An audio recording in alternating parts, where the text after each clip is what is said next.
Director, no, it's all. Eye scanner, action. Director, no, director, no, it's all.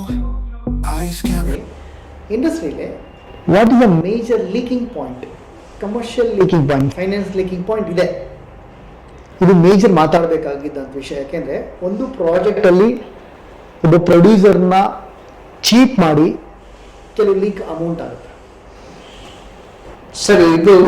ಇದು ನಿಮಗೆ ತುಂಬಾ ನೇರವಾಗಿ ಗೊತ್ತಾಗುತ್ತೆ ಸರ್. 100% ನಮಗೆ ವಿಷಯಗಳು ಗೊತ್ತಿರುತ್ತೆ ಸರ್. ಆದರೆ ಏನಾಗತ್ತೆ ಅಂದ್ರೆ the bond between the producer, director and me, ನಮ್ಮ 3 ಜನದ್ದೇನಿದೆ, we three can discuss this what is happening ಅಂತ ಅಂದ್ಬಿಟ್ಟು. ಈಗ ಲೀಕೇಜ್ ಅನ್ನೋದಕ್ಕಿಂತ ಪೋಲ್ ಆಗತ್ತೆ ಅಂತ ಹೇಳ್ಬೋದು. ಲೀಕೇಜ್ ಆಗದೇ ಇರಂಗ್ ನೋಡ್ಕೊಳ್ಳೋದಕ್ಕೆ ನಾನಿರೋದು. ಇದುವರೆಗೂ ನಾನು ಮಾಡಿರೋ ಸಿನಿಮಾಗಳಲ್ಲಿ after Dr. 56 I have never let anyone to make money. ಅಂದ್ರೆ ಇಲ್ಲೀಗಲ್ ಆಗಿ ಆಗದೇ ಇರಂಗೆ ನಾನು ನೋಡ್ಕೊಂಡಿದ್ದೀನಿ.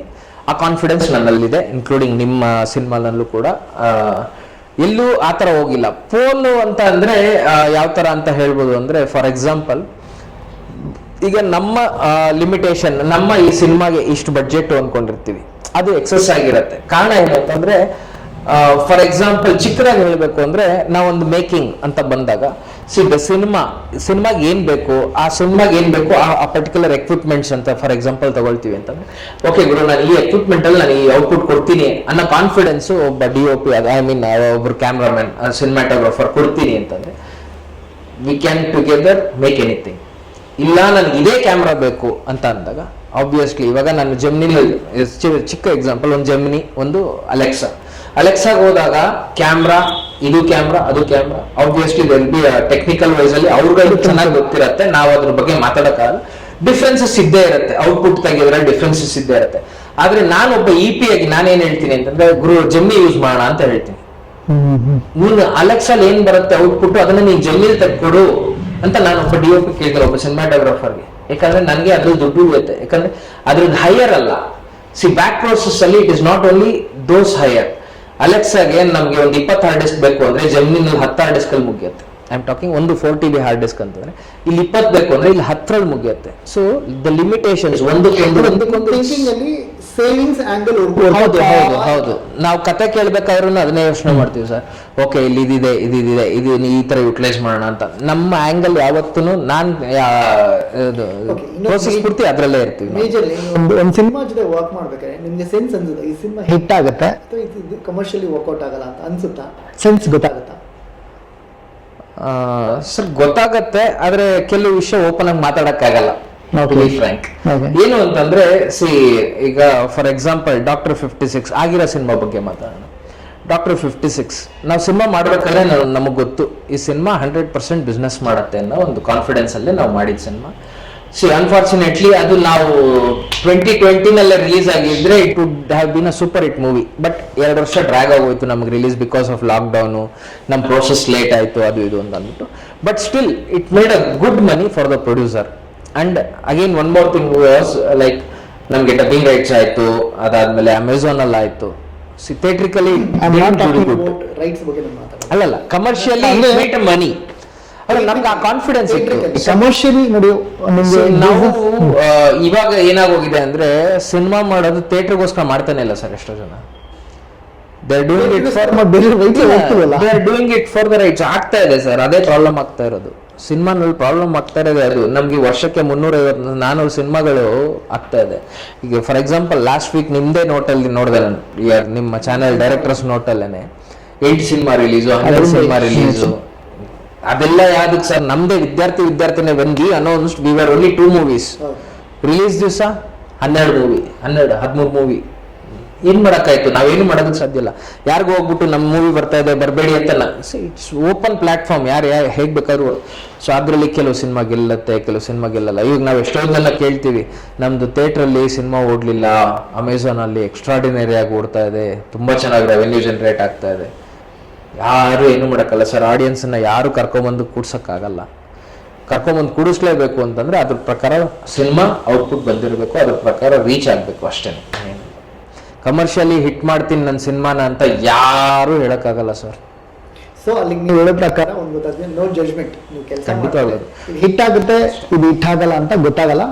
ಸೊ ನಮ್ ಕೆಲಸ ಸರ್, ಏನಿದೆ ನಾವು ಹೇಳ್ತಿಲ್ವ ಸರ್, ನನ್ನ ಸಿನಿಮಾ ಫ್ಲಾಪ್ ಆಗೋಯ್ತು ಅಂತ ನಾಳೆ ನಾನು ಇಂಡಸ್ಟ್ರಿ ಬಿಡಲ್ಲ, ನನ್ನ ಸಿನಿಮಾ ಹಿಟ್ ಆಗೋಯ್ತು ಅಂತ ನಾನು ಬೇರೆ ಏನೋ ಆಗೋದಕ್ಕೆ ಸಾಧ್ಯನೂ ಇಲ್ಲ. Will be working on this platform it self. ಇಲ್ಲೇ ಇರ್ತೀವಿ, ಇಲ್ಲೇ ಹೋಗ್ತಾ ಇರ್ತೀವಿ, ಇಲ್ಲೇ ಜರ್ನಿ.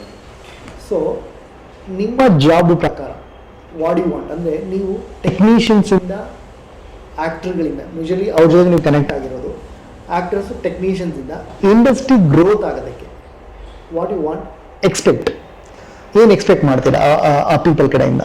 ಸರ್, ಒಬ್ರಿಗೊಬ್ರು ಕೋಆಪರೇಷನ್ ಅಷ್ಟೇ ಸರ್, ಇನ್ನೇನು ಇಲ್ಲ. ಒಬ್ರಿಗೊಬ್ರು ನೀಟಾಗಿ ಕೋಆಪರೇಟ್ ಮಾಡ್ಕೊಂಡು ಹೋಗ್ಬಿಟ್ರೆ ಸಿನಿಮಾನ ಗೆಲ್ಲಿಸ್ಕೋಬೋದು ಸರ್. ಈಗ ಲಾಸ್ಟಲ್ಲಿ ಏನಾಗೋಗುತ್ತೆ, ಎಲ್ಲ ಪ್ರತಿಯೊಂದು ಸಿನಿಮಾನಲ್ಲೂ ನಾನು ನೋಡ್ಕೊಂಡು ಬಂದಿರೋ ಪ್ರಾಬ್ಲಮ್ ಏನು ಅಂತಂದರೆ, ರಿಲೀಸ್ ಟೈಮಿಗೆ ಬರ್ತಾ ಇದ್ದಂಗೆ ಒಂದು ಆರ್ಟಿಸ್ಟ್ ಜೊತೆ ಡೈರೆಕ್ಟ್ರದ್ದು ಕೋಆಪರೇಷನ್ ಇಲ್ಲ, ಅಥವಾ ಡೈರೆಕ್ಟ್ರದ್ದು ಪ್ರೊಡ್ಯೂಸರ್ ಜೊತೆ ಇಲ್ಲ ಪ್ರೊಡ್ಯೂಸರ್ದು ಆರ್ಟಿಸ್ಟ್ಗಳ ಜೊತೆ ಇರಲ್ಲ, ಅಥವಾ ಆರ್ಟಿಸ್ಟ್ ಇನ್ನೇನೋ ಪ್ರಾಬ್ಲಮ್, ಅಥವಾ ಡೈರೆಕ್ಟರ್ ಇನ್ನೇನೋ ಪ್ರಾಬ್ಲಮ್, ಅಥವಾ ಪ್ರೊಡ್ಯೂಸರ್ ಇನ್ನೇನೋ, ಇವೊಬ್ಬರೆಲ್ಲ ಒಬ್ಬದು ಒಂದು ಪ್ರಾಬ್ಲಮ್ ಇದ್ದೇ ಇರುತ್ತೆ ಸರ್. ಒಂದು ರಿಲೀಸ್ಗೆ ಅಂತ ಬಂದಾಗ ಪ್ರತಿಯೊಂದು ಸಿನಿಮಾನಲ್ಲೂ ಇದ್ದಿದ್ದೆ. ಸೊ ಈ ಪ್ರಾಬ್ಲಮ್ಸ್ ಒಳಗೊಳಗೆ ಸಾಲ್ವ್ ಮಾಡ್ಕೊಂಡ್ರೆ ಪ್ರಾಬ್ಲಿ ಆಚೆ ಕಡೆ ಬರದೆ ನ್ಯೂಸ್ಗಳು, ಪ್ರಾಬ್ಲಿ ವಿ ಮೈಟ್ ವಿಲ್. ಆ ವಿನ್ ವಿನ್ ಸಿಚುವೇಶನ್ ಬರಬೇಕು ಅಂದ್ರೆ ಒಬ್ರಿಗೊಬ್ರು ಮ್ಯೂಚುವಲ್ ಆಗಿ ವರ್ಕ್ ಮಾಡಿದ್ರೇನೆ ಆ ವಿನ್ ವಿನ್ ಸಿಚುವೇಶನ್ ಬರೋಕ್ಕೆ ಸಾಧ್ಯ.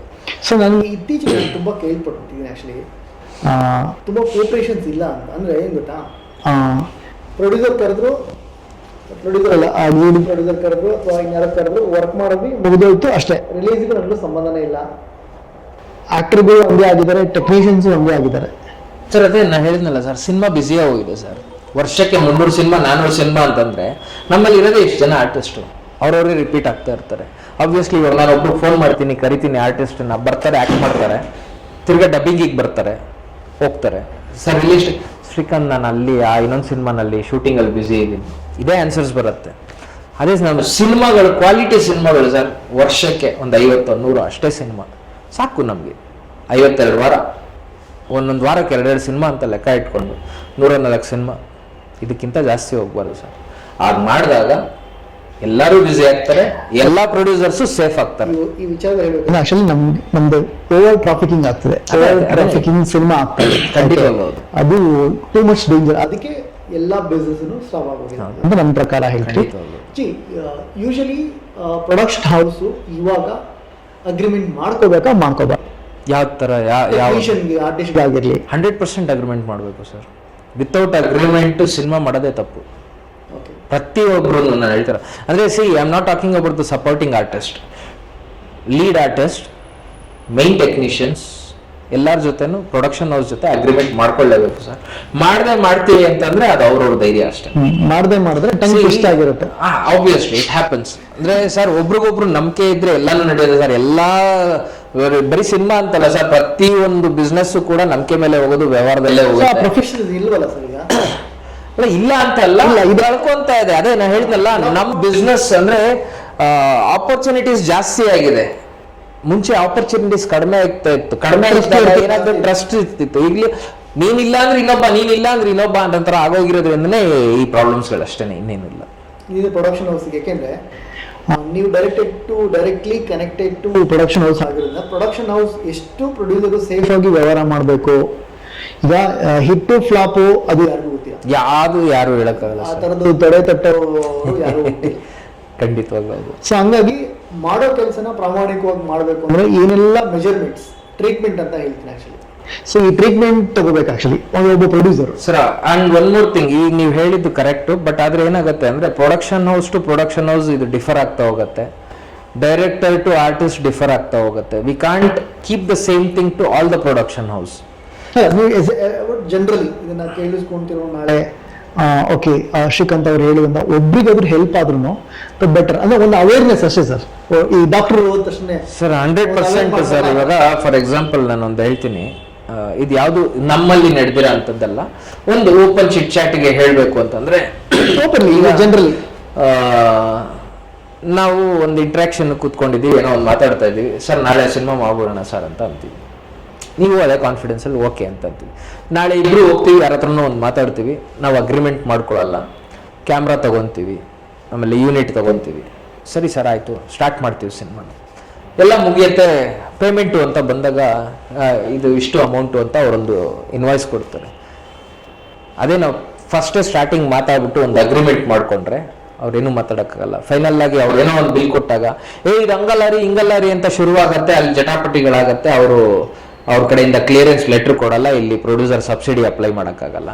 ಅವ್ರ ಕಡೆಯಿಂದ ಕ್ಯಾಮ್ರಾ ಇಂದ ಫುಟೇಜ್ ಕೊಡಲ್ಲ, ನೀವು ಫುಟೇಜ್ ಕೊಡದೆ ಹೋದ್ರೆ ನಾನು ಅಲ್ಲಿ ಹೋಗ್ತೀನಿ, ಚೇಂಬರ್ಗೆ ಹೋಗ್ತೀನಿ ಅಂತ ಪ್ರೊಡ್ಯೂಸರ್ ಕೂಗಾಡ್ತಾರೆ. ಇವೆಲ್ಲ ಆಗತ್ತೆ. ಆ ಸಮಸ್ಯೆಗಳಾಗಬಾರ್ದು ಇದ್ದಾಗ ಆಬ್ವಿಯಸ್ಲಿ ಒಂದು ಅಗ್ರಿಮೆಂಟ್ ಮಾಡ್ಕೊಂಡ್ರೆ ತುಂಬ ಒಳ್ಳೇದು. ಈ ವಿಚಾರದಲ್ಲಿ ನಾನು ನಿಮ್ಗೆ ಹೇಳಿದ್ದೆ, ನಾನು ಪ್ರತಿ ಆಕ್ಟರ್ ಹತ್ರನೂ ಅಗ್ರಿಮೆಂಟ್ ಮಾಡಿಸ್ಕೊಂಡಿದ್ದೆ. ಮತ್ತೆ ಪ್ರತಿ ಟೆಕ್ನಿಷಿಯನ್ಗೂ ವಿತ್ ಕನ್ವಿನೆನ್ಸ್ ನಾನು ರೈಟಿಂಗ್ ಅಲ್ಲಿ ಬರ್ಕೊಂಡಿದ್ದೆ. ಹೌದು, ಕೆಲವ್ರ ಮೇಲೆ ಭಯ ಇರೋರ ಮೇಲೆ ನಾನು ವಾಯ್ಸ್ ರೆಕಾರ್ಡ್ ಮಾಡ್ಕೊಂಡಿದ್ದೆ. ಕೆಲವರು ಜಂಪ್ ಆಗ್ತಾರೆ ಅನ್ನೋ ಒಂದು ಸೆನ್ಸ್ ಗೊತ್ತಾಗುತ್ತೆ, ಅವ್ರದನ್ನ ವಾಯ್ಸ್ ರೆಕಾರ್ಡ್ ತಗೊಂಡಿದ್ದೆ. ಏನಕ್ಕೆ ಅಂದ್ರೆ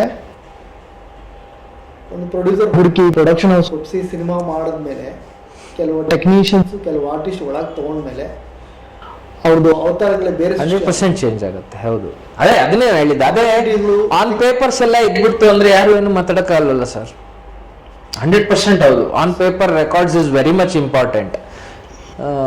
ಇದನ್ನ ನಾವು ಅದೇ ಹೇಳಿದ್ನಲ್ಲ, ಕೆಲವು ಪ್ರೊಡಕ್ಷನ್ ಹೌಸಸ್ ಅಲ್ಲಿ ಅದನ್ನ ರೂಢಿಲಿ ಇಟ್ಕೊಂಡಿದ್ದಾರೆ ಇವತ್ತಿಗೂ.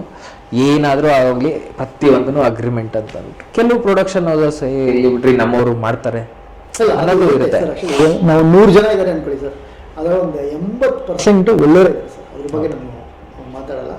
ಇನ್ನು 20% 10% ಇದೆ ಸರ್, ತುಂಬಾ ಡ್ಯಾಮೇಜ್ ಮಾಡ್ಬಿಡ್ತಾರೆ. ಅವಾಗ ಹೆಂಗೆ ಅನ್ಸ್ಬಿಡುತ್ತೆ, ಸಿನಿಮಾ ಮಾಡಿದ ಪ್ರೊಡ್ಯೂಸರ್ಗೆ ಅಥವಾ ಡೈರೆಕ್ಟರ್ಗಳಿಗೆ, ಗುರು ನಾನು ಏನಕ್ಕಾದ್ರೂ ಸಿನಿಮಾ ಮಾಡ್ಬಿಟ್ಟೆ ಗುರು.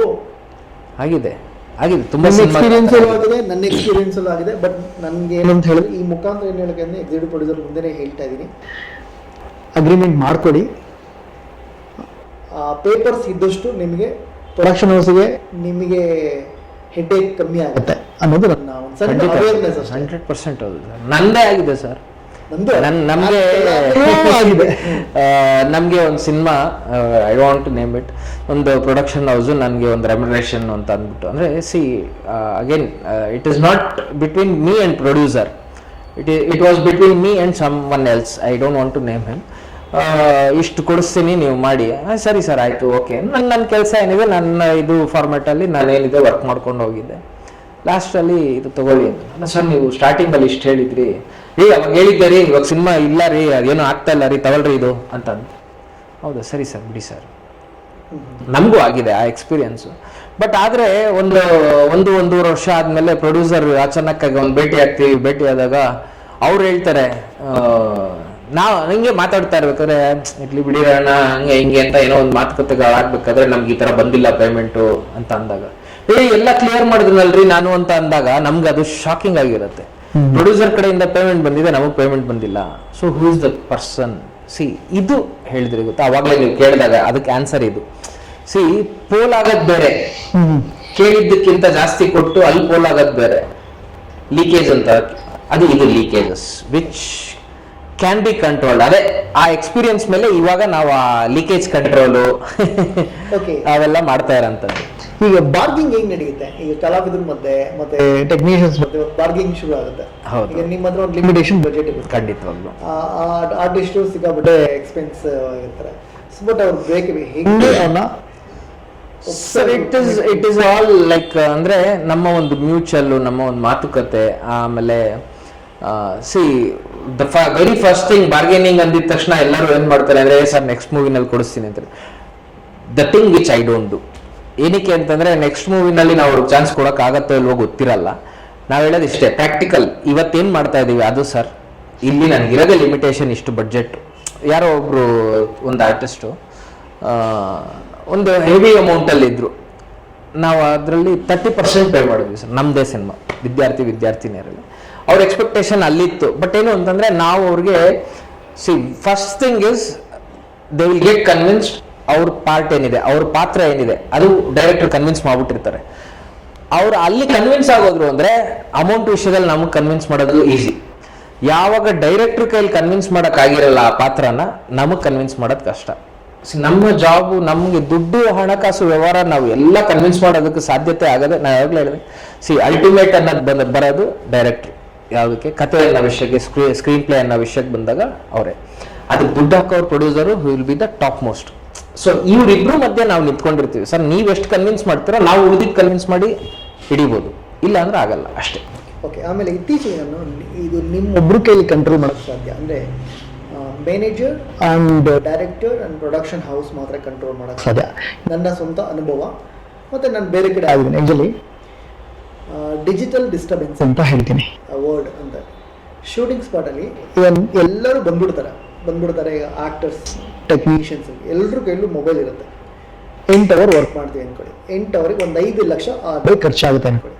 ನಿಮಗೆ ಡಿವೈಡ್ ಮಾಡಿ ನೋಡಿದ್ರೆ ಅಪ್ರಾಕ್ಸಿಮೇಟ್ 1 ಸೆಕೆಂಡಿಗೆ 2,000ನೋ 3,000ನೋ ಈ ಥರ ಖರ್ಚಾಗ್ತದೆ. ಹೌದು. ಇಲ್ಲ ಅವರಿಗೆ 70,000ನೋ 60,000ನೋ ಖರ್ಚಾಗ್ತಿರೋದು.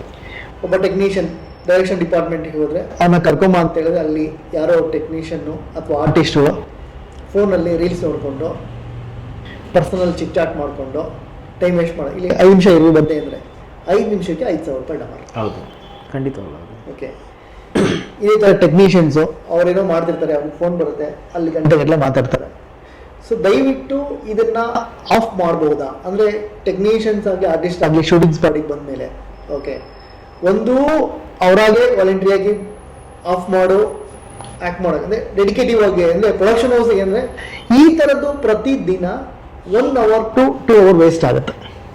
ಡಿಜಿಟಲ್ ಡಿಸ್ಟರ್ಬೆನ್ಸಿಂದ ವೇಸ್ಟ್ ಆಗುತ್ತೆ ಅಂತ ನನ್ನ ಭಾವನೆ. ನಾನು ಕಣ್ಣಾರೆ ನೋಡಿದ್ದೀನಿ ನನಗೆ. ಸೊ ಇದರಿಂದ ತುಂಬ ಹರ್ಟ್ ಆಗಿದೆ ನನಗೆ. ಯಾಕೆಂದರೆ ಪ್ರೊಡ್ಯೂಸರ್ದು ಈಗ ಎಕ್ಸಾಂಪಲ್ 1 ಅವರ್ಗೆ 70,000, 80,000, 1 ಲಕ್ಷ, ಕೆಲವು ಪ್ರೊಡಕ್ಷನ್ 2 ಲಕ್ಷ, 3 ಲಕ್ಷನೂ ಹೋಗುತ್ತೆ.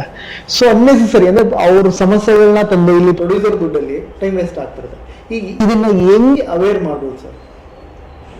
ಈಗ ಇದು ಆಗ್ತಾ ಇಲ್ಲ ಅಂತಲ್ಲ, ಆಗ್ತಾಯಿದೆ. ಕೆಲವು ಪ್ರೊಡಕ್ಷನ್ ಹೌಸ್ಗಳು ಅದಕ್ಕೆ ಅಂತ ಒಂದು ಕಟ್ಟುನಿಟ್ಟಾಗಿ ಇದು ಮಾಡಿದ್ದಾರೆ. ಇರುತ್ತಂದರೆ ಇದು ಎಲ್ಲಿ ನಾವು ತಡಿಬೋದು ಅಂತಂದರೆ, when you are doing one particular set, ಒಂದು ಸೆಟ್ ಹಾಕ್ಬಿಟ್ಟು ಅದ್ರ ಒಳಗಡೆ ಶೂಟಿಂಗ್ ಮಾಡ್ತಿದ್ದೀವಿ ಅಂದಾಗ ಎಂಟ್ರ್ ಆಗಬೇಕಾದ್ರೆ ಆ ಗೇಟಲ್ಲಿ deposit your mobiles, go inside. ನಾವು ಇವಾಗ ಯಾವುದೋ ಒಂದು ಕಾಲೇಜಲ್ಲಿ ಶೂಟ್ ಮಾಡ್ತೀವಿ ಅಂದರೆ ನಿಮ್ಮ ಮೊಬೈಲ್ ಡೆಪಾಸಿಟ್ ಮಾಡಿ ಅಂತ ಹೇಳೋಕ್ಕಾಗಲ್ಲ. ಅಥವಾ ಅದಕ್ಕೆ ಅಂತ ನಾವು ಒಂದು 3 ಜನ 4 ಜನ ಸ್ಟಾಫ್ ಇಡಬೇಕಾಗತ್ತೆ. ಅಗೇನ್ ನೀವು ಇಲ್ಲಿ 2,000 3,000 ವೇಸ್ಟ್ ಆಗ್ತಾ ಇರೋದು ನೋಡಿದ್ರೆ ಅಲ್ಲೊಂದು 4 ಜನ ಸ್ಟಾಫು, ಅದಕ್ಕೊಂದು ಲಾಕರು, ಅದಕ್ಕೊಂದು ಬೀರು, ಆ investment again the investment to the production house. So ಇದು ಯಾರೋ ಒಬ್ರು ಕೈಲಿ ಕಂಟ್ರೋಲ್ ಮಾಡಕ್ ಆಗದೆ ಇರೋಂಥದ್ದು. It is self awareness. ಅವ್ರಿಗೆ ಅವರೇ ಕಂಟ್ರೋಲ್ ಮಾಡಿ ಮುಖಾಂತರ ಟೆಕ್ನಿಷಿಯನ್ಸ್ ಅಲ್ಲಿ ಆರ್ಟಿಸ್ಟ್ ಅಲ್ಲಿ ರಿಕ್ವೆಸ್ಟ್ ಪ್ರೊಡಕ್ಷನ್ ಹೌಸ್ ₹1 ತರೋದು ತುಂಬಾ ಕಷ್ಟ ಇದೆ. ಸೊ ಡೈರೆಕ್ಟ್ರು ಹೆಂಗೋ ಮಾಡಿ ಪ್ರೊಡ್ಯೂಸರ್ ಹಿಡಿದಿರ್ತಾನೆ. ನಿಮಗೆ ಗೊತ್ತಾಗುತ್ತೆ, ಡೈರೆಕ್ಟರ್ ಕರೆದ ತಕ್ಷಣ ಹೋಗಿ ಅಥವಾ ಡೈರೆಕ್ಷನ್ ಡಿಪಾರ್ಟ್ಮೆಂಟ್ ಕರೆದ ತಕ್ಷಣ ಹೋಗಿ ಕೋಆಪರೇಟ್ ಮಾಡಿ ಅಲ್ಲೇ ಇರಲಿ, ಏನ್ ನಡೀತಿದೆ ಅಂತ ಗೊತ್ತಾಗ್ತದೆ ಸರ್. ನಡೆಯುತ್ತೆ ಸರ್, ಅದೇ ನಾನು ಹೇಳಿದ್ರೆ ನೋಡ್ಕೊಳ್ಳಿ. ಆಲ್ ದಿಸ್ ಥಿಂಗ್ಸ್ ಹ್ಯಾಪನ್ ಯಾವಾಗ ಅಂತಂದ್ರೆ ಒಬ್ರಿಗೊಬ್ರು ಕೋಆರ್ಡಿನೇಷನ್ ಚೆನ್ನಾಗಿತ್ತು ಅಂದ್ರೆ ಪ್ರತಿಯೊಂದು ನೆಟ್ಟಿಗೆ ನಡೀತಾ ಹೋಗುತ್ತೆ ಸರ್. ಯಾವಾಗ ಎಲ್ಲೋ ಒಂದ್ ಕಡೆ ನೀವು ಹೇಳಿದ್ರಿ ಅಡಿಕ್ಟ್ ಆಗ್ಬಿಟ್ಟಿದ್ದಾರೆ 100%. ಹೌದು, ನಾ ಇಲ್ಲ ಅಂತ ಹೇಳ್ತಿಲ್ಲ. I have seen people will be playing ludo ಆಡ್ತಾ ಇರ್ತಾರೆ, 4 ಜನ ಅವ್ರ ಸ್ಟಾಫನ್ನು ಇಟ್ಕೊಂಡು ಅಥವಾ ಇನ್ನೊಂದು ಯಾರನ್ನೋ ಇಟ್ಕೊಂಡು, ಇಲ್ಲ ರಮ್ಮಿ ಆಡ್ತಾ ಇರ್ತಾರೆ ಆನ್ಲೈನಲ್ಲಿ. ಇವೆಲ್ಲ ನಾವು ನೋಡಿದೀವಿ ಸರ್. ಬಟ್ ಏನು ಅಂತಂದ್ರೆ ಕರೆದಿದ ತಕ್ಷಣ ಬರ್ತಾರೆ, ಬರಲ್ಲ ಅಂತಲ್ಲ. C it is all the coordination how they go. ಈಗ ಡೈರೆಕ್ಷನ್ ಡಿಪಾರ್ಟ್ಮೆಂಟ್ ಎಷ್ಟು ಸ್ಟ್ರಾಂಗ್ ಆಗಿರುತ್ತೋ ಅದ್ರ ಪ್ರಕಾರ ಆರ್ಟಿಸ್ಟ್ಗಳು ಕೋಆಪರೇಟ್ ಮಾಡ್ತಾರೆ, ಓಪನ್ ಆಗಿ ಹೇಳಬೇಕು ಅಂತಂದ್ರೆ. ಅದಕ್ಕೆ ನಾನು ಯಾವಾಗಲೂ ಹೇಳ್ತೀನಿ, ನಾನೊಂದು ಸಿನಿಮಾ ಮಾಡಬೇಕಾದ್ರೆ ದಯವಿಟ್ಟು ನಿಮ್ಮ ಟೀಮ್ನ ಸ್ಟ್ರಾಂಗ್ ಆಗಿ ಇಟ್ಕೊಳ್ಳಿ. ನಾನು ಡೈರೆಕ್ಟ್ರಿಗೆ ಫಸ್ಟ್ ಯಾಕಂದ್ರೆ ಡೈರೆಕ್ಟರ್ ಒಬ್ರು ಸ್ಟ್ರಾಂಗ್ ಆಗಿದ್ರೆ ನಾನು ಡೈರೆಕ್ಷನ್ ಅಲ್ಲಿ ಸ್ಟ್ರಾಂಗ್ ಆಗಿದ್ದೀನಿ ಪರವಾಗಿಲ್ಲ ಅಂತ, no, it is wrong. Direction team ಎಷ್ಟು ಸ್ಟ್ರಾಂಗ್ ಆಗಿರುತ್ತೆ, ಆರ್ಟಿಸ್ಟ್ ಅಷ್ಟೇ ಸಪೋರ್ಟಿವ್ ಆಗಿರ್ತಾರೆ. ಇಲ್ಲೇನಂದ್ರೆ ಇದ್ರ ಜೊತೆ ಬರೀ ಡೈರೆಕ್ಷನ್ ಡಿಪಾರ್ಟ್ಮೆಂಟ್ ಸ್ಟ್ರಾಂಗ್ ಆಗಿದ್ರೆ ವರ್ಕ್ ಆಗಲ್ಲ, ಅವ್ರು ಇರ್ತಾರೆ. ಅದ್ರ ಜೊತೆ majorly production house, video producer, manager. ಯಾಕೆ ಅಂದ್ರೆ ಮ್ಯಾನೇಜರ್ ಫಸ್ಟ್ ಕಮಿಟ್ ಆಗ್ಬೇಕಾದ್ರೇನೆ ಇದನ್ನ ಹೇಳ್ಬಿಡ್ಬೇಕು ಅಂತ. ಯಾಕೆಂದ್ರೆ ಅದು ಚಾನ್ಸಸ್ ಇದೆ, ಸೆಲ್ಫ್ ಅವೇರ್ನೆಸ್ ಮಾಡಬಹುದು. ಇಲ್ಲ ಅಂತ ಮಾತು ಹೇಳಿದ್ರೆ ಒಳ್ಳೇದು. ಆಕ್ಚುಲಿ ಈಗ ಮೊನ್ನೆ ಯಾವುದೋ ಒಂದು ಇದರಲ್ಲಿ ಹಿಂಗೆ ಒಂದು ಇನ್ಸಿಡೆಂಟ್ ನಡೀತಾ ಇತ್ತು. ಎಲ್ಲೋ ನಾನು ಹಿಂದೆ ಯಾವುದೋ ಒಂದು ಶೂಟಿಂಗ್ ಹೋಗ್ಬೇಕಾದ್ರೆ ನಮ್ಮ ಹೇಳ್ತಾರೆ ನಮ್ಮ ಜೂನಿಯರ್ ಆರ್ಟಿಸ್ಟ್ಗಳು ಎಲ್ಲರೂ ಮೊಬೈಲ್ ಇಟ್ಕೊಂಡಿರೋರು ವಿಡಿಯೋ ಮಾಡ್ತಾ ಇದ್ದಾರೆ ಸರ್. ಅವ್ರ ಸೆಟ್ಟಿಗೆ ನನಗೆ ಗೊತ್ತಿರಂಗೆ ಏನಿಲ್ಲ ಅಂದರೂ ಒಂದು 30-40 ಲಕ್ಷ ಇನ್ವೆಸ್ಟ್ ಮಾಡಿದ್ದಾರೆ. ಇವ್ರು ಇನ್ಸ್ಟಾಗ್ರಾಮ್ ಅಲ್ಲಿ ತೆಗೆದ್ಬಿಟ್ಟು ಆ ಸೆಟ್ಟನ್ನು ಹಾಕ್ಬಿಟ್ರೆ ಜನ ಥಿಯೇಟರ್ ಬಂದವಳೆ ಇದು ಆವತ್ತೇ ನೋಡಿದೀನಿ. ಸೊ ಆಬ್ವಿಯಸ್ಲಿ ಆ ಸಸ್ಪೆನ್ಸ್, ಆ ಕ್ಯೂರಿಯಾಸಿಟಿ ಅನ್ನೋದು ಇಲ್ಲ ಇವತ್ತು. ಅದೇ ಡಿಜಿಟಲ್ ಡಿಸ್ಟರ್ಬೆನ್ಸ್ ಅನ್ನೋದು ಇವತ್ತು ಕಂಪ್ಲೀಟ್. ಅದು ಒಂದೇ ಅಲ್ಲ ಸರ್, ಪ್ರತಿಯೊಂದು ಜೀವನದಲ್ಲಿ. ಹೌದು, ಇವಾಗ ಮುಂಚೆ ನಾವೆಲ್ಲ ಚಿಕ್ಕವರಿದ್ದಾಗ ನಮ್ಮ ಏರಿಯಾನಲ್ಲಿ ಗಣೇಶ ಕೂಡಿಸ್ತಾ ಇದ್ದಾರೆ, ಯಾರೋ ಒಬ್ಬ ಸಪೋರ್ಟಿಂಗ್ ಆರ್ಟಿಸ್ಟ್ ಬರ್ತಾರೆ ಅಂದ್ರೇನೆ ಗುಂಪು ಕಟ್ಕೊಂತಾ ಇದ್ವಿ. ಇವತ್ತು ಸಪೋರ್ಟಿಂಗ್ ಆರ್ಟಿಸ್ಟ್ ನಮ್ಮ ಮನೆ ಪಕ್ಕದ ರೋಡಲ್ಲಿ ತರಕಾರಿ ತಗೊಂತಾ ಇದ್ರು ಕೂಡ ಯಾರು ಕೇರ್ ಮಾಡಲ್ಲ, ಹಂಗಾಗೋಗಿದೆ. ಆದ್ರೆ ಅವತ್ತಿನ ಕಾಲ ಹೆಂಗಿತ್ತು ಅಂದ್ರೆ ಒಂದು ಗಣೇಶ ಕೂಡ್ಸಿದ್ರೆ ಒಂದು ಸಪೋರ್ಟಿಂಗ್ ಆರ್ಟಿಸ್ಟ್ ಬಂದ್ರೇನೆ ಅವ್ರನ್ನೇ ನಾವು ಹೀರೋ ಅಥವಾ ಹೀರೋಯಿನ್ ಲೆವೆಲ್ಗೆ ನೋಡ್ತಾ ಇದ್ದಂತ ಕಾಲ ಇತ್ತು. ಇವತ್ತು ಏನಾಗೋಗಿದೆ ಅಂದ್ರೆ ಹಿಂಗ್ ಮೊಬೈಲ್ ತೆಗೆದ್ರೆ ಅವರೇ ಕಾಣಿಸ್ತಾರೆ. ಓಕೆ, ನಾನು ಬರೀ I am not talking only about the artist, even technicians, ಡೈರೆಕ್ಟರ್ಗಳು, ಪ್ರತಿಯೊಬ್ರು ಹಿಂಗ್ ತೆಗೆದ್ರೆ ಕೈಗೆ ಸಿಗ್ತಾರೆ ಇವಾಗ ಎಲ್ಲರೂ. ಅವಾಗ ಯಾರು ಕೈಗೆ ಸಿಗ್ತಾ ಇಲ್ಲ, ಇವಾಗ ಎಲ್ಲರೂ ಕೈಗೆ ಸಿಗ್ತಾರೆ. ಕೈಗೆ ಸಿಗೋದು ಅಂದ್ರೆ ಜೊತೆಗೆ ಕೂತ್ಕೋಬೇಕು ಅಂತ ಇಲ್ಲ, ಎಲ್ಲರೂ ಕೈಗೆ ಸಿಗ್ತಾ ಇದ್ದಾರೆ. ಮುಂಚೆ ಯಾರು ಕೈಗೆ ಸಿಗ್ತಿಲ್ಲ, ಇವಾಗ ಎಲ್ಲರೂ ಕೈಗೆ ಸಿಗ್ತಾರೆ, ಅದೇ ಮೊಬೈಲಲ್ಲಿ ಸಿಗ್ತಾರೆ.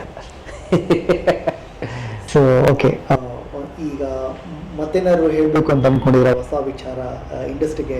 ಸರ್, ಹೊಸ ವಿಚಾರ ಅಂತ ಅನ್ನೋದಕ್ಕಿಂತ ಆರ್ಟಿಸ್ಟ್ಗಳಿಗೆ ಎಷ್ಟು ಸೋಷಿಯಲ್ ಮೀಡಿಯಾದಿಂದ ದೂರ ಇರ್ತಾರೋ ಅಷ್ಟೇ ಆಡಿಯನ್ಸ್ ಥಿಯೇಟರ್ಗೆ ಬರ್ತಾರೆ ಅಂತ ನನ್ನ ಅಭಿಪ್ರಾಯ. ಇದು ನನ್ನ ವೈಯಕ್ತಿಕ ಅಭಿಪ್ರಾಯ. ಒಂದು ಆರ್ಟಿಸ್ಟ್ ಸೋಷಿಯಲ್ ಮೀಡಿಯಾನಲ್ಲಿ ಅವರ ಸಿನಿಮಾ ರಿಲೀಸ್ ಟೈಮಲ್ಲಿ ಬಂದ್ಬಿಟ್ಟು ಹಾಯ್ ಹಲೋ ಈ ಥರ ನನ್ನ ಸಿನಿಮಾ ರಿಲೀಸ್ ಆಗ್ತಾ ಇದೆ ಅಂತ ಪ್ರಮೋಷನ್ ಮಾಡಿದ್ರೆ ಸಾಕು sir. 24/7 when you are online, when you are reachable to the audience, people won't come to theatre to see you. ಅಷ್ಟೇ ನಾನು ಹೇಳೋದಕ್ಕೆ ಇಷ್ಟಪಡ್ತೀನಿ. ಈ ವಿಚಾರ ನಾನು ನಿಮ್ಗೆ ಆಲ್ರೆಡಿ ನಿಮ್ಮ ಪರ್ಸನಲ್ ಹೇಳಿದ್ದೀನಿ, ಸ್ಕ್ರೀನ್ ಮುಂದೆ ಇವತ್ತು ಹೇಳ್ತಾ ಇದ್ದೀನಿ. ನಾನು ಆ್ಯಕ್ಚುಲಿ ನನಗೆ ಅಬ್ರಾಡಲ್ಲಿ ಒಬ್ಬ ಫ್ರೆಂಡ್ ಇದ್ದಾನೆ, ಅಲ್ಲೊಂದು ಪ್ರೊಡಕ್ಷನ್ ಹೌಸ್ ಕೆಲಸ ಮಾಡ್ತಾನೆ. ನನ್ನ ಸಿನಿಮಾ ವಿದ್ಯಾರ್ಥಿ ಮಾಡಬೇಕಾದ್ರೆ ಹಿಂಗೆ ಗೊತ್ತಿರೋ ಆರ್ಟಿಸ್ಟ್ನ ಹಾಕ್ಕೊಂಡಿದ್ದೆ ಈ ಥರ ಹೇಳಿದಾಗ ಅವ್ನು ಹೇಳಿದೆ ಆ್ಯಕ್ಚುಲಿ ತುಂಬ ಡಿಜಿಟಲಲ್ಲಿ ಎವ್ರಿ ಡೇ ಕಾಣಿಸ್ಕೊಳೋ ಆ್ಯಕ್ಟ್ರನ್ನ ಹಾಕ್ಬೇಡ ಅಂತ ಹೇಳಿದ್ದ. ಯಾಕೆ ಅಂತ ನಾನು ಕೇಳಿದೆ. ಇಲ್ಲ, ಪಾಪ್ಯುಲಾರಿಟಿ ಇರುತ್ತೆ, ಡೈಲಿ ಸೋಷಿಯಲ್ ಮೀಡಿಯಾದಲ್ಲಿ ಕಾಣಿಸ್ಕೊಳ್ತಾರೆ, ಜನಕ್ಕೆ ಗೊತ್ತಿರ್ತಾರೆ ಅಂತ. ನೋಡಿ, ಅವನೇನಿಲ್ಲ, ಸೋಷಿಯಲ್ ಮೀಡಿಯಾದಲ್ಲಿ ಡೈಲಿ ಜನ ಫ್ರೀಯಾಗಿ ನೋಡ್ತಾರೆ ಅವ್ರನ್ನ. ಹೌದು, ಅದನ್ನೇ ನಾನು ಹೇಳಿದ್ದೀವಿ. ಫ್ರೀಯಾಗಿ ನೋಡ್ತಾರೆ. ಅವ್ರ ಮೇಲೆ ನೀವು ಕೋಟ್ಯಾಂತರ ರೂಪಾಯಿ ಸ್ಪೆಂಡ್ ಮಾಡ್ತಿದ್ದೀರಾ. ಫ್ಯೂಚರಿಸ್ಟಿಕ್ ಹೆಂಗೆ ನಾವಿಲ್ಲಿ ಏನು ಮಾಡ್ತಿದ್ದೀವಿ ಅಂತ ಅವ್ನು ಹೇಳ್ದ. ನಾವು ಅಲ್ಲಿ ಪ್ರೊಡಕ್ಷನ್ ಹೌಸಲ್ಲಿ ಏನು ಟರ್ಮ್ಸ್ ಆ್ಯಂಡ್ ಕಂಡೀಷನ್ಸ್ ಇರುತ್ತೆ ಅಂದರೆ, ಆ್ಯಕ್ಟರ್ ಅವ್ರ ಸಿನಿಮಾದಲ್ಲಿ ಮೇನ್ ಆ್ಯಕ್ಟರ್ ಅಂತ ಯಾರನ್ನ ಅವರು ತೊಗೊಳ್ತಾರೆ, ಅವರು ಹೇಳಿದ್ರೆ ಮೊದಲನೇದು ಸೋಷಿಯಲ್ ಮೀಡಿಯಾ ಇದ್ದರೆ ಅವರು ಸೋಷಿಯಲ್ ಮೀಡಿಯಾಯಿಂದ 2 years 1 year ಕಂಪ್ಲೀಟ್ಲಿ ಆಫ್ ಆಗಬೇಕು. ಏನಾದ್ರು ಇದ್ರೆ ಆ ಪ್ರಾಡಕ್ಟ್ ವಿಚಾರ ಮಾತ್ರನೇ ಹೇಳಬೇಕು. ಆ ಸಿನಿಮಾನೋ ಅಥವಾ ವೆಬ್ ಸೀರೀಸು ಅಥವಾ ಸೀರಿಯಲ್ ಆ ವಿಚಾರ ಮಾತ್ರ ಆಗಬೇಕು, ಇನ್ನು ಬೇರೆ ಯಾವುದು ಕಾಣಿಸ್ಕೊಳ್ಳ. The first terms and conditions. Very happy ಅಂದ್ರೆ ಏನು ಗೊತ್ತಾ, ಅವನು ಸೋಷಿಯಲ್ ಮೀಡಿಯಾದಲ್ಲಿ ಇದ್ರೆ. ಇಲ್ಲಿ ಉಲ್ಟಾ ಸರ್, ಇಲ್ಲಿ ನೀನು ಸೋಷಿಯಲ್ ಮೀಡಿಯಾದಲ್ಲಿ ನಿನ್ಗೆ ಎಷ್ಟು ಜನ ಫಾಲೋವರ್ಸ್ ಇದಾರಮ್ಮ, ಹೌದಮ್ಮ, ಸರಿ ನಮ್ಮ ನೀನು ಫಿಕ್ಸ್ ಅಮ್ಮ ನನ್ನ ಇದರಲ್ಲಿ ಹಿಂಗಾಗೋಗಿದೆ. It is not thing. ನನಗೆ ಅನ್ಸಿದ್ದು ಸರ್, ಥಿಯೇಟ್ರಿಗೆ ಜನ ಬರ್ತಾ ಇಲ್ಲ, ಥಿಯೇಟ್ರಿಗೆ ಇದು ಬರ್ತಾ ಇಲ್ಲ. When every one is touchable every day, ಎಲ್ಲರೂ ನಮ್ಮ ಕೈಗೆ ಸಿಗ್ತಾ ಇರ್ಬೇಕಾದ್ರೆ ನಾನು ಅವ್ರನ್ನ ನೋಡೋಕೆ ಥಿಯೇಟ್ರಿಗೆ ಯಾಕೆ ಹೋಗ್ಬೇಕು? ದುಡ್ಡು ಕೂಡ ಏನಕ್ಕೆ ಹೋಗ್ಬೇಕು ಅಷ್ಟೇ. ಅವ್ನು ಹೇಳ, ಇದು ಒಳ್ಳೆ ಪಾಯಿಂಟ್ ಅನಿಸ್ತು ನನಗೆ ಆ್ಯಕ್ಚುಲಿ. ಎಷ್ಟು ಸೋಷಿಯಲ್ ಮೀಡಿಯಾದಿಂದ ದೂರ ಇರ್ತಾರೆ ಆಕ್ಟರ್ ಆದವರು, ಅವು ಅಷ್ಟು ಬೆನಿಫಿಟ್. ಪಬ್ಲಿಕಲ್ಲಿ ಕಾಣಿಸ್ಕೋಬಾರ್ದು, ಸೋಷಿಯಲ್ ಮೀಡಿಯಾದಲ್ಲೂ ಕಾಣಿಸ್ಕೋಬಾರ್ದು, ಆಮೇಲೆ ಹೊಸಬರಿಗೆ ಚಾನ್ಸ್ ಕೊಡುವಂಥವ್ರು. ನನಗೆ ಹೇಳಿದನು, ಯಾವುದೇ ಕಾರಣಕ್ಕೂ ಸೋಷಿಯಲ್ ಮೀಡಿಯಾದಲ್ಲಿ ಇರೋನ್ನ ತಗೊಳ್ಳೇಬೇಡ ನೀನು. ಏಕೆಂದ್ರೆ ಇನ್ನು ಫ್ರೀಯಾಗೆ ಯೂಸ್ ಮಾಡೋ ಅಂತ ಆಕ್ಟರ್, ಫ್ರೀಯಾಗಿ ಯಾರನ್ನ ನೋಡ್ತಾ ಇರ್ತಾರೆ, ಎವ್ರಿ ಡೇ ಕನೆಕ್ಟ್ ಆಗ್ತಾ ಇರ್ತಾರೆ, ಅವ್ರನ್ನ ತಗೋಬೇಡ ನೀನು ಅಂತಾನೆ ನನಗೂ ಹೇಳ್ದ ನಾನು. ಓಕೆ, ಬಟ್ ಅಲ್ಲಿ ನಾನು ನಿಮ್ಮ ಕಂಟ್ರಿಲಿ ಹಂಗೇನೋ ವರ್ಕ್ ಆಗ್ಬೋದಪ್ಪ, ನಮ್ಮ ಕಂಟ್ರಿಲಿ ನೀವು ಹೇಳ್ದಂಗೆ ಉಲ್ಟಾ. ಆಕ್ಚುಲಿ ಈಗ ರೈಟ್ ನನಗೆ ಆಫ್ಟರ್ ಗೊತ್ತಾಗಿದೆ ಏನಂದ್ರೆ, ಅವ್ನು ರೈಟ್ ಹೇಳಿದ್ದು ಕರೆಕ್ಟ್ ಸರ್. ಆದ್ರೆ ಇಟ್ ಅಪ್ಲೈಸ್ ಫಾರ್ ನ್ಯೂಬೀಸ್. ಈಗ ನಾವು ಸುದೀಪ್ ಸರ್ಗೋ, ದರ್ಶನ್ ಸರ್ಗೋ, ಅಥವಾ ಧನ್ವೀರ್ ಅವ್ರಿಗೋ, ಅಥವಾ ಇದು ಆಲ್ರೆಡಿ ಎಸ್ಟಾಬ್ಲಿಷ್ಡ್ ಆಗಿರೋ ಅಂತ ನಮ್ಮ ಆರ್ಟಿಸ್ಟ್ಗಳಿಗೆ, ಎಸ್ ಎಸ್ಟಾಬ್ಲಿಷ್ ಆಗಿರೋರಿಗೆ ನೀವು ಸೋಷಿಯಲ್ ಮೀಡಿಯಲ್ಲಿ ಇರಬೇಡಿ ಅಂತ ಹೇಳೋದು ತಪ್ಪು. ಯಾಕಂದ್ರೆ they are into social platform already. ಹೊಸಬ್ರು ಬರೋರು ಸೋಷಿಯಲ್ ಪ್ಲಾಟ್ಫಾರ್ಮರಲ್ಲಿ ಆಲ್ರೆಡಿ ಇರೋವ್ರನ್ನ ಯಾರು ಬಂದು ಥಿಯೇಟರ್ ನೋಡಲ್ಲ. ಇವರೆಲ್ಲ ಆಲ್ರೆಡಿ ಎಸ್ಟಾಬ್ಲಿಷ್ಡ್ ಆರ್ಟಿಸ್ಟ್ಗಳು. ಇವ್ರುಗಳು ಡೈಲಿ ಸಿಗ್ತಾರೆ ಅಂದ್ರೂ ಕೂಡ ಅವ್ರನ್ನ ನಾವು ದೊಡ್ಡ ಸ್ಕ್ರೀನಲ್ಲಿ ನೋಡೋಕೆ ಇಷ್ಟಪಡ್ತೀವಿ. ಹೊಸಬ್ರನ್ನ ನಾವು ಡೈಲಿ ನೋಡ್ತಾ ನೋಡ್ತಾ ನೋಡ್ತಾ ಅವ್ರನ್ನ ಏನು ಗುರು ದೊಡ್ಡದಲ್ಲಿ ನೋಡೋದು ಅಂತ ಆಗೋಗುತ್ತೆ. This is where the difference lies. ಅಂದರೆ ಈ ಆನ್ಲೈನ್ ಸೋಷಿಯಲ್ ಮೀಡಿಯಾನಲ್ಲಿ ಡೈಲಿ ಕಾಣಿಸ್ಕೋಬೇಕು ಅಂತ ಕಾಣಿಸ್ಕೊಳ್ಳಿ, ಯಾವ ವಿಷಯಕ್ಕೆ ಕಾಣಿಸ್ಕೋಬೇಕು ಅದಕ್ಕೆ ಮಾತ್ರ ಕಾಣಿಸ್ಕೋಬೇಕು. ಪ್ರತಿ ಒಂದು ವಿಷಯಕ್ಕೂ ರೀಲ್ಸ್ ಮಾಡೋದು ಅಥವಾ ಇನ್ಯಾವುದೋ ಒಂದು ಸಿನಿಮಾದು ಡೈಲಾಗ್ ತಗೊಂಡು ರೀಲ್ಸ್ ಮಾಡೋದು ಮಾಡಬಾರ್ದು ಹೊಸ ಆರ್ಟಿಸ್ಟ್ ಅಂತ ನನ್ನ ಅನಿಸಿಕೆ. ಇದು ನನ್ನ ವೈಯಕ್ತಿಕ ಅಭಿಪ್ರಾಯ. ಅದು ಅವ್ರವ್ರಿಗೆ ಬಿಟ್ಟಿದ್ದು ಮುಂದಿಂದು ಅಷ್ಟೇ. ಏನು ಹೇಳಬೇಕು ಅನ್ಕೊಂಡ್ರೆ ಎಲ್ಲ ಮನಸ್ಪೂರ್ವಕವಾಗಿ ಹೇಳಿದ್ದೀರಾ. ಖಂಡಿತವಾಗ್ಲೂ ಹೌದು. ಓಕೆ, ಒಂದು ನಮ್ಮ ಚಾನಲ್ ಪ್ರಕಾರ ಒಂದು ಡಿಸ್ಕ್ಲೈಮರ್ ಇದೆ, ಓದ್ಬಿಡಿ. ಓತ್ ಟೇಕಿಂಗ್ ಓದ್ಬಿಡಿ. ಇದು ಫಸ್ಟ್ ಬರುತ್ತಾ ಅಥವಾ ಇವಾಗ? It's better you put it in the initial starting ಅಲ್ಲಿ. ಲಾಸ್ಟ್ ಹೇಳಿ. ಎಲ್ಲವನ್ನೂ ಸತ್ಯವನ್ನೇ ಹೇಳುತ್ತೇನೆ. ನಾನು ಸಿನಿಮಾ ವಿಚಾರದಲ್ಲಿ ಪ್ರಾಮಾಣಿಕವಾಗಿರುತ್ತೇನೆ. ಹಾಗೆ ಸಿನಿಮಾ ಲ್ಯಾಂಡ್ಗೆ ಕೆಟ್ಟ ಹೆಸರು ತರುವ ಯಾವ ಕೆಟ್ಟ ಕೆಲಸ ಮಾಡುವುದಿಲ್ಲ, ಮಾಡಿಲ್ಲ. Trust me. ಖಂಡಿತವಾಗ್ಲೂ ಇದು ನಮ್ಮ ಮನೆ ದೇವರ ಆಣೆ. ಖಂಡಿತವಾಗ್ಲೂ ನಾನು ಇಲ್ಲಿವರೆಗೂ ಮಾಡಿಲ್ಲ, ಮುಂದೆನೂ ಮಾಡಲ್ಲ. ಇದು ಜಸ್ಟ್ ಲೈಕ್ ಓತ್ ಟೇಕಿಂಗ್. ಯಾಕಂದ್ರೆ ಆಬ್ವಿಯಸ್ಲಿ ನಾ ಹೇಳಿದ್ನಲ್ಲ, I was into business. ನನ್ಗೆ ಆಲ್ರೆಡಿ ಎಲ್ಲ ನೋಡಿದ್ದೀನಿ ಸರ್. It's good actually. ಆದ್ರೆ ನಂದೇನು ಅಂದ್ರೆ, ನನ್ನ ಸ್ಪೆಷಲ್ ಪಾಯಿಂಟ್ ಏನು ಅಂದ್ರೆ, I have already been like that. Cinema ಆದ್ಮೇಲೆ ಇನ್ನೊಂದು ಸಿನಿಮಾ ಕರಿತಾ ಇದ್ದಾರೆ ಅಂದ್ರೆ it is because I am trustworthy ಅನ್ನೋದಕ್ಕೆ ಕರಿತಾ ಇರೋದು ಅಷ್ಟೇ. Open talk. Thank you so much. Thank you. ಬಂದಿದ್ದಕ್ಕೆ ಕೆಲವು ವಿಷಯಗಳನ್ನ ಚರ್ಚೆ ಮಾಡಿದ್ವಿ. ಬಂದಿದ್ದಕ್ಕೆ ಅಲ್ಲ ಸರ್, ನೀವು ಹೊಸದಾಗಿ ಡೈರೆಕ್ಟರ್ಸ್ ನೋಟ್ ಅಂತ ಅಂದ್ಬಿಟ್ಟು ಯೂಟ್ಯೂಬ್ ಚಾನಲ್ ಮಾಡಿ, ನಿಮ್ಗೆ ನಾವಲ್ದೆ ಇನ್ಯಾರು ಸರ್ ಸಪೋರ್ಟ್ ಮಾಡೋಣ? Thank you, ನೀವು ಇದಕ್ಕೆಲ್ಲ ಥ್ಯಾಂಕ್ ಯು ಹೇಳ್ಬಾರ್ದು. ನಿಮ್ ಫ್ಯಾನ್ಸ್ ಅಯ್ಯೋ, ನಾವೆಲ್ಲ ಇನ್ನ ಫ್ಯಾನ್ಸ್ ಎಲ್ಲ ಡೆವಲಪ್ ಮಾಡ್ಕೊಳ್ಳೋ ದೊಡ್ಡವರಾಗಿಲ್ಲ ಸರ್. ನನಗೆ ಗೊತ್ತಿರೋ ನನ್ನ ಒಂದು ಸರ್ಕಲ್ ಅಲ್ಲಿ ನನ್ನ ಮಾತನ್ನ ಕೇಳೋ ಅಂತವ್ರು ದಯವಿಟ್ಟು ಈ ಚಾನೆಲ್ಗೆ ಸಬ್ಸ್ಕ್ರೈಬ್ ಆಗಿ ಈ ಕಂಪ್ಲೀಟ್ ವಿಡಿಯೋನ ನೋಡಿ. ಇದೊಂದು ಗ್ಲಿಮ್ಸ್ ಅಷ್ಟೇನೆ ಇವಾಗ ಬರ್ತಾ ಇರೋದು. ಫುಲ್ ವಿಡಿಯೋ ಬರುತ್ತೆ. ಆ ವಿಡಿಯೋನ ಫುಲ್ ಕಂಪ್ಲೀಟ್ ಆಗಿ ನೋಡಿ. ನಾವೇನೇನು ಚಿಟ್ ಚಾಟ್ ಮಾಡಿದೀವಿ, ನನ್ಗೆ ಏನ್ ಅನ್ಸಿದೆ, ನನ್ನ ಅನಿಸಿಕೆಗಳನ್ನ ಹೇಳಿರೋದನ್ನೆಲ್ಲ ಅದನ್ನ ನೋಡ್ಬೇಕು ಅಂದ್ರೆ ಚಾನೆಲ್ನ ಸಬ್ಸ್ಕ್ರೈಬ್ ಮಾಡ್ಬಿಟ್ಟು ಫುಲ್ ವಿಡಿಯೋ ನೋಡಿ. ಇಷ್ಟ ಆದ್ರೆ ಇಷ್ಟಪಡಿ. Thank you. Thank you for coming my lovely audience. Thank you. ಇಷ್ಟ ತನಕ ನೀವು ನೋಡಿದ್ರಿ ಡೈರೆಕ್ಟಿಂಗ್ ನೋಟ್ಗೆ. ಮತ್ತೆ ಈ ಥರ ಹೊಸ ವಿಡಿಯೋ, ಹೊಸ ಅಪ್ಡೇಟ್ಸ್ ಆಗ್ತಾ ಇರ್ತೀನಿ. Keep watch. Love you.